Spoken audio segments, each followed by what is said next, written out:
ეს ჩემი ბედნიერი გასული წელია.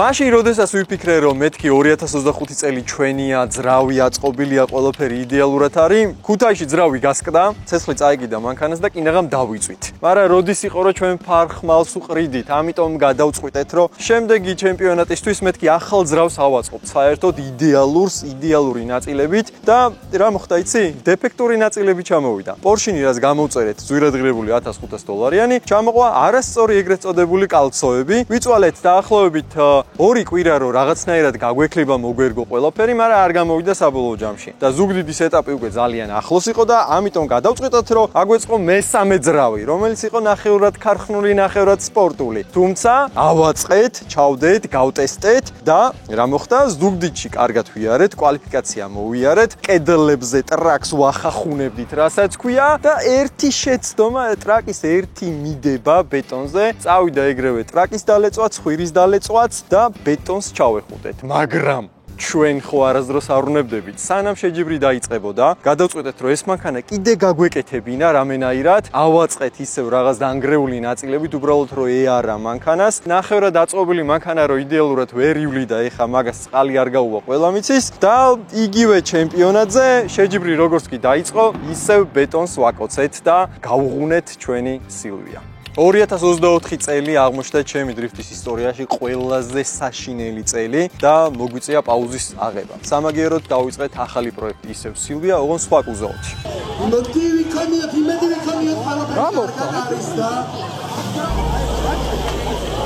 ცეცხლებს კი გადაურჩით, მაგრამ იმ ავარიიდან მოყოლებული ვიდეოებში მხდება ყოველთვის თქვენი კომენტარები, რას შვება სილვია, რას შვება, როდის აიწყობა. ამიტომ დღეს ვაპირებთ, რომ ყველაფერი მოგიყვეთ, რა გავაკეთეთ, რა ეტაპზე ვართ, როგორ დადის და რას ვაპირებთ სამომავლოდ.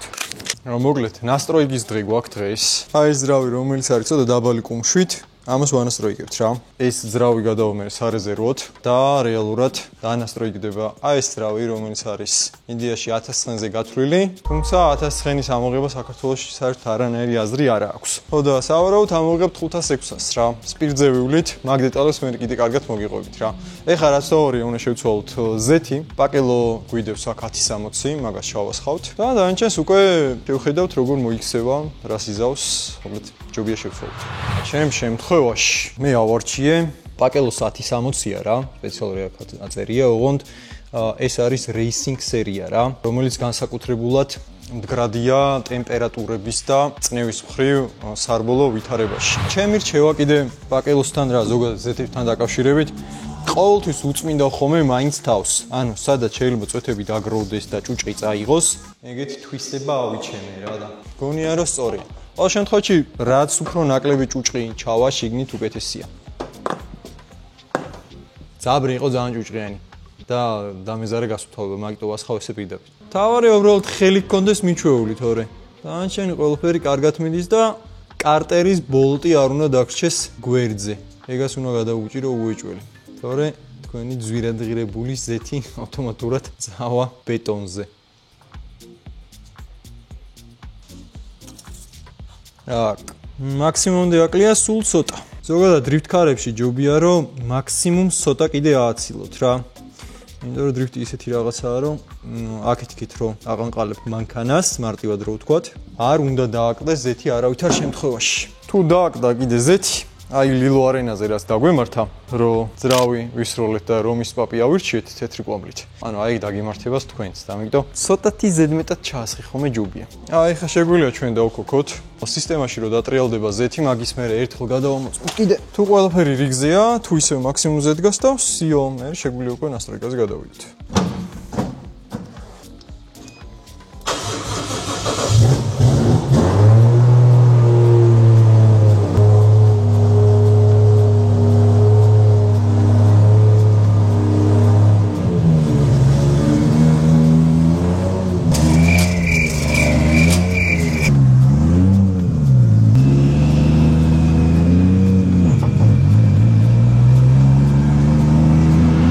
ნასტროიკის პროცესი ძალიან საინტერესოა.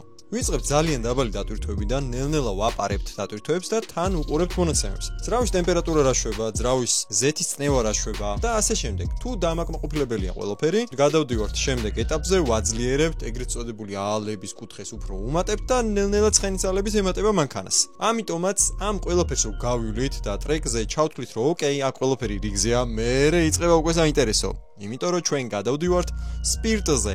თავიდან ვიწყებთ ჩვენ E10, რაც ნიშნავს, რომ 10% გვისხია მხოლოდ სპირტი საწვავში და საჭიროა რომ გადავიდეთ ეტაპობრივად E50, ხოლო E50 კი ნიშნავს ნახევარი გისხია ბენზინი, სუპერი, ხოლო ნახევარი გისხია სპირტი. ამიტომაც ბოლო ჩვენი ნასტროიკის ეტაპები არის E50-ზე, ნახევარ სპირტზე. და აქაც რო ყველაფერი დაალაგდება, აი მერე კი შეგვიძლია ყველაფერი გავტესტოთ. როგორ ველოდებდი ამ მომენტს?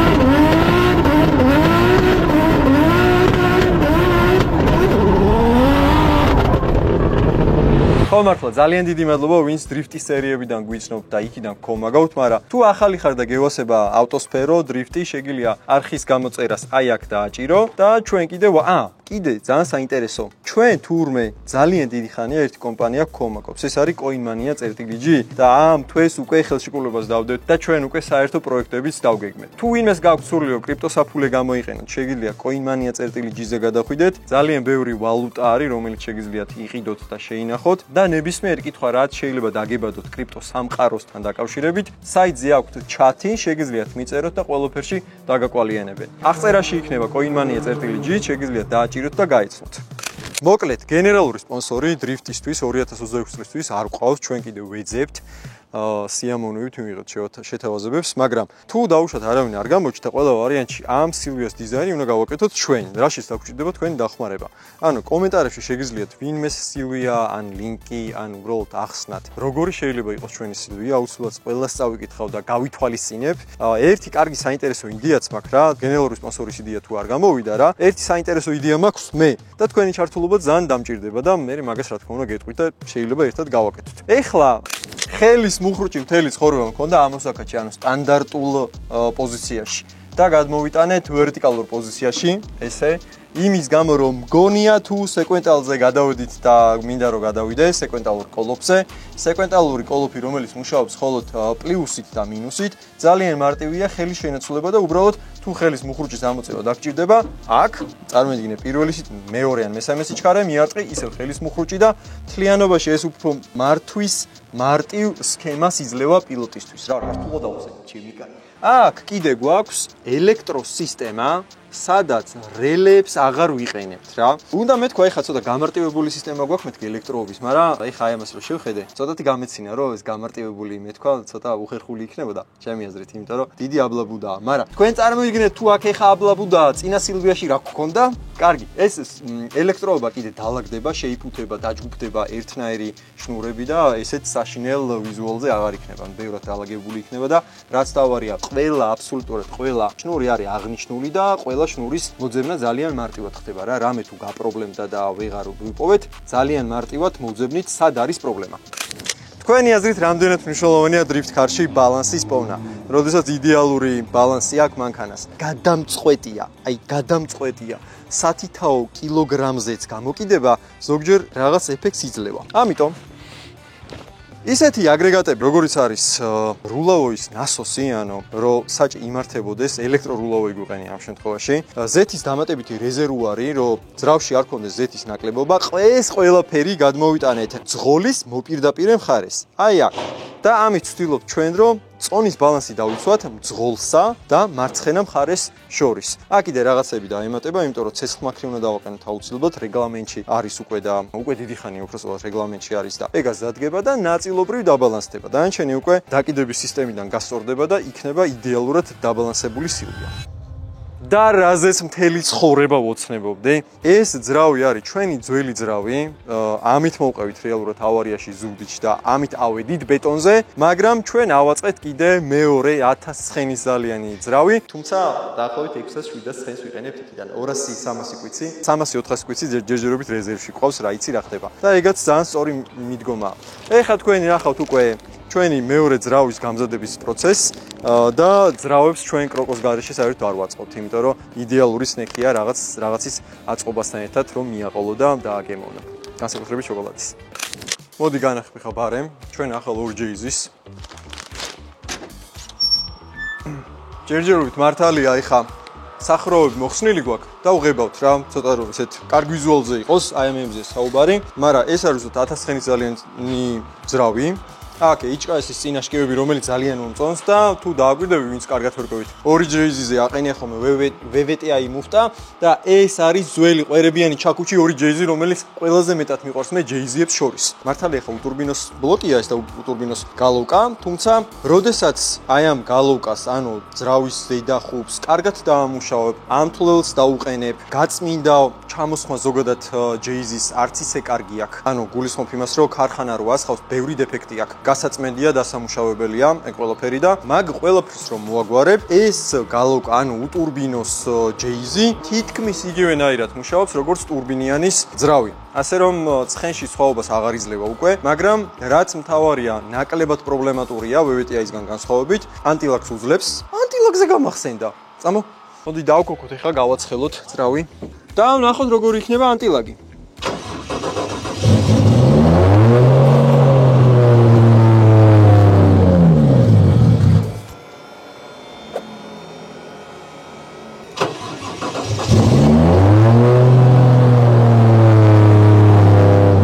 აი, რადგან ხმაური ძალიან დიდი გვაქვს, მოდი ვნახოთ ანტილაგი როგორ მუშაობს. მიკროფონი აქ მიჭირავს, მაგიტო.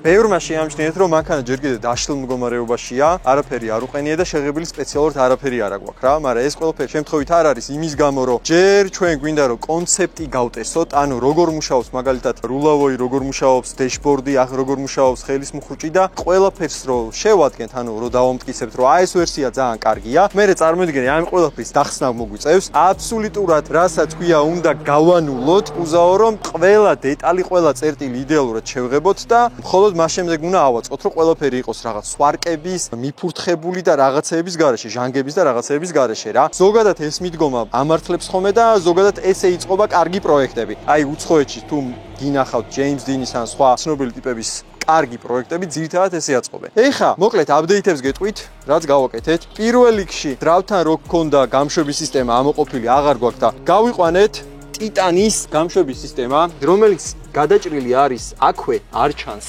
მაგრამ ეგაც შემთხვევით არ არის, იმიტომ რომ ავარიების შემთხვევაში ვცდილობთ ხოლმე რომ გამშვების სისტემა უკან არ იყოს ძალიან გამოწეული, რომ ავარიის დროს რამეს არ დაარტყავს. ყოველ შემთხვევაში გამშვების სისტემის აწყობის ვიდეო გვაქვს, აი ხა ჩავსვავთ ამას.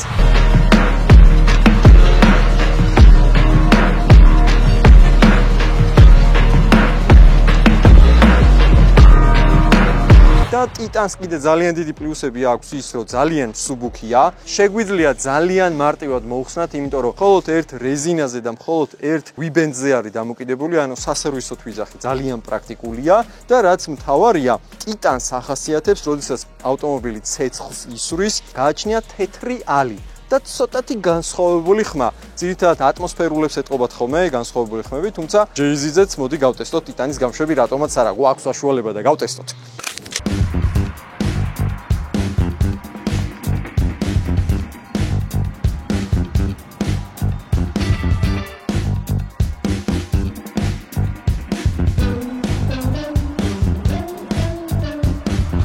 წინა სილვიას რაც შეეხება, ვიცი, ბევრი მეკითხებოდით, რომ აი გადააგდე, არ გადააგდე, რა მოხდა, რა ქენი. მოდი ახლა ვნახოთ ერთად. და მათ შორის მეორე არა, მესამე პროექტი. საბოლოო ჯამში ბევრი პროექტები დაგროვდა.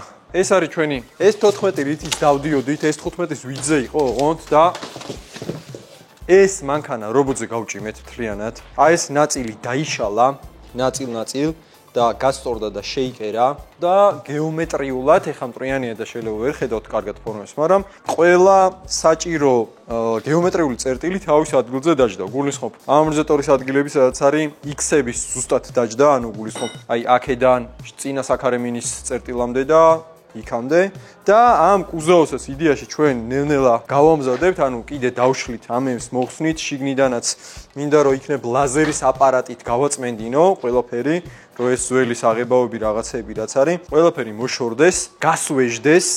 იდეა არის ის, რომ ეს 15-ში ხა რასაც ვაკეთებ ჩვენ თუ ის კონცეფტი, ანუ როგორც ვაწყობთ იმ სილვიას გამოდგა და ძალიან კარგი გახდა, შეგვიძლია რომ უბრალოდ ის მეთოდები რაც იქ გამოვიყენეთ, ზუსტად იგივე ახაც გავიმეოროთ. ანუ ძრავი 2J-ზე, რავი თუ B58-ზე არ გავგიჟდი, მეგონი ძრავი 2J-ზე დარჩება ისე და დანარჩენი ანუ ხელის მუხრუჭი და ყველა დეტალი რაც იქ, აი ზუსტად იგივენაირად დავსვავთ, რომ ორი ერთნაირი მანქანა ყავდეს, მაგრამ არ უნდა დაგვაუწყდეს ჩვენი მესამე სილვია. ეს მესამე სილვია არის ჩემი პირველი სიყვარული, საერთოდ პირველად რო ჩამოვიყვანე სილვია, აი ზუსტად ეს არის რა. მაშინაც ალბათ გახსოვთ, რომ რაღაც პატარა პრობლემები გქონდა წინა მხარესთან დაკავშირებით, მაგრამ ყველაფერი გამთელდა. აქაც გეომეტრიულად იდეალურად ზის ყველაფერი. არის ირეკოდ დუგებით გადუგული, ანუ სუბუქი დუგებით არის და ოფიციალური დუგებით არის, რითიც დადიან ხოლმე Drift Masters-ზე, ან სხვა ჩემპიონატებზე და მოკლედ ყველაფერი დამუშავებულია რა. კუზაო მზად არის იმისთვის, რომ დაისვაპოს, ახალი ძრავი ჩავიდეს. ასე ვთქვათ, ახალი ძრავი რამე ძრავი ჩავიდეს და მაგის მერე უკვე შეგვიძლია ტესტებსაც მივაწვეთ. მოკლედ, იდეა ის არის, რომ თუ გავაკეთეთ ჩვენ ეს 15 კარგად, შეგვიძლია გავიმეოროთ თამაში, იგივე მეთოდოლოგიები, შეგვიძლია გავიმეოროთ თამაშიც და კიდე ერთი პროექტი რა, იმენა კარგაი, ხო იცი კარგაი რო არის. პროექტებს რო ყიდულს ვეღარ აკეთებს. აი, ეგრე ვარ მე, შეულებრივად. E92 რომელიც ჰოვასთან ერთად დავიწყეთ. ეხაც ძალიან მომწონს სხვათა შორის ვიძე, იმიტომ რომ ბოდიკიტი მზად არის, წინა და უკანა ბამპერების შევღებეთ და ეგაც გამზადდა. თუმცა, რადგან ჩვენ სილვიას ვაწყობდით, უბრალოდ ფიზიკურად ვერ მოვიცალე R92 გავეკეთებინა და გაგვეგრძელებინა ეს პროექტი. მაგრამ ხო იცით, ჰოვასთან ერთად რადგან მუშაობთ, ხო არის კომპანია, რომელსაც ავტომობილები ჩამოყავს ამერიკიდან და კორეიდან და ავტომობილის ჩამოყვანა თუ დაგჭირდათ, E92 მართალია ვეღარ ჩამოიყვანთ, მაგრამ ახალი BMW-ები შეგიძლიათ ჩამოიყვანოთ.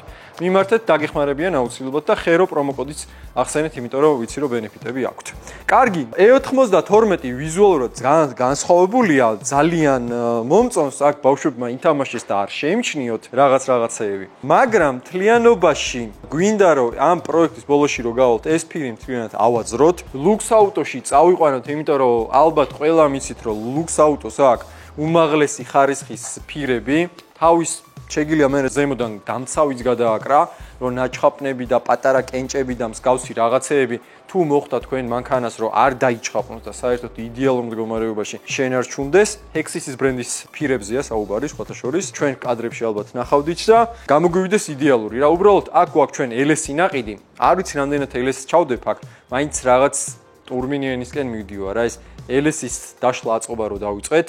თითქმის მზად ვაქვს ეგ ძრავიც. რაღაცეები არ მომეწონა, მაგრამ შევხედოთ რა წინასწარ მაგას ვერ უტყვი, ყოველ შემთხვევაში შეგვიძლია დავიგეგმოთ. ნახე სხვათა შორის სოკარის წარწერა არის და 2002 წელს იღებდა კონკრეტულად ეს მანქანა არა, ეს კრილო იღებდა მონაწილეობას, იმიტომ რომ სხვა მანქანაზე იყენა და იქიდან გადმოიტანეს მერე ბოდიკიტი. მაინც თავის მუღამი აქვს BMW-ს რა. პრინციპში ხა იმ სამის პატრონმა მაინც აღარ უნდა ვთქვა, ხო? თავის სისხლის BMW-ში. ხო. სულთა სისხლის BMW-ში კი რო ვარ, BMW-ს ვაფშე სხვა მუღამი, ვაფშე სხვა არის რა. კაი, აქ ჯერჯერობით ეგ არის რა. მთავარი არის ის, რომ ბაზა გვაქვს, რაზეც შეგვიძლია ვიმუშაოთ. უბრალოდ გვჭირდება მეტი ფინანსები და მეტი სამუშაო ხელი. პადოგზე ასე თუ ისე ტესტები გავიარეთ, მაგრამ რას ფიქრობ, ტრეკზეც ხო არ გაგვეტესტა სილვია დიდ მოსახოვებში? მეგონი უფრო საინტერესო იქნებოდა ჩემი აზრით. მაგრამ თუ გინდა შენც ესეთი სუპრა და თანხა არ ყოფნის, შეგიძლია პრემიუმ ლიზინგს მიმართო, სადაც აფინანსებენ 10,000 ლარიდან 100,000 ლარის ჩათვლით და გაცემის საკომისიო არის 0%. ასე რომ თუ მოგინდა, ასეთ სუპრა შეგიძლია აღწერაში ნახო პრემიუმ ლიზინგის ლინკი, გადახვიდე, გაურეკო და გაესაუბრო. ასევე გაითვალისწინე, რომ უკუ ლიზინგის მომსახურებაც აქვს, თუ შემთხვევით მაინც დაგჭირდა.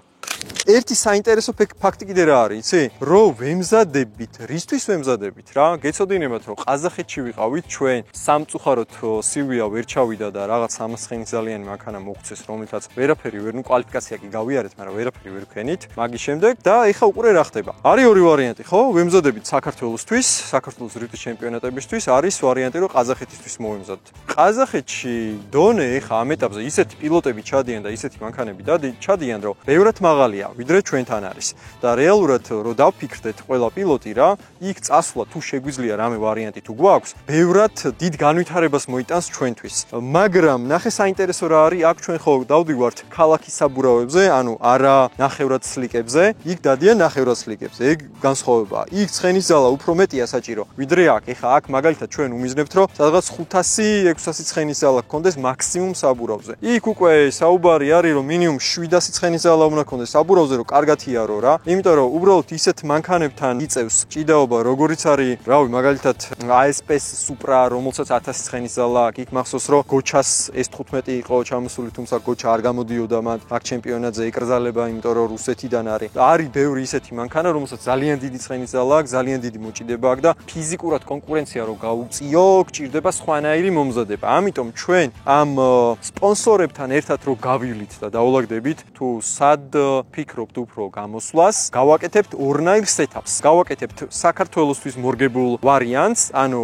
სხვანაირი ტურბო ექნება ეხა ამას, საქართველოს სხვანაირი დაკიდების სისტემა ექნება, კომპონენტები ცოტათი განსხვავებული ექნება. მეორე აღჭურვილობა მანქანის იქნება უკვე ყაზახეთისთვის, სადაც იქნება უფრო მეტი ცხენი, დაკიდების სისტემა ცოტა შეიცვლება და რაღაც დეტალები ისე შეიცვლება, რომ ყაზახეთში უკეთესად იაროს ამ მანქანამ და ასევე მე. სილვიაზე აპდეიტებს გპირდებით, რომ უკვე მალე ჩავწერთ, იმიტომ რომ ეხლა გადავდივართ ზუყასთან ერთად კარბონ კევლარის ვიზუალის დეტალების ჩამოსხმაზე, არა, პრინციპში დიდი ნაწილი ჩამოსხმულია უბრალოდ გაერთიანებაზე და მორგებაზე და მაგის მერე უკვე იმედი მაქვს, რომ ეს მანქანა იქნება საბოლოო ჯამში უფრო მსუბუქი, ვიდრე ჩვენი S14 იყო სილვია და ახალ ტესტებსაც შემოგთავაზებთ, როგორც კი მთლიანად დავასრულებთ, გავალამაზებთ და დიზაინზე კიდე არ დაგავიწყდეთ, შეგვიძლია რაღაცები ერთად გადავწყვეტოთ და გავაკეთოთ რა. მოკლედ ძალიან დიდი მადლობა ვინც უყურეთ, არხი გამოიწერეთ და შევხვდებით შემდეგ ვლოგში.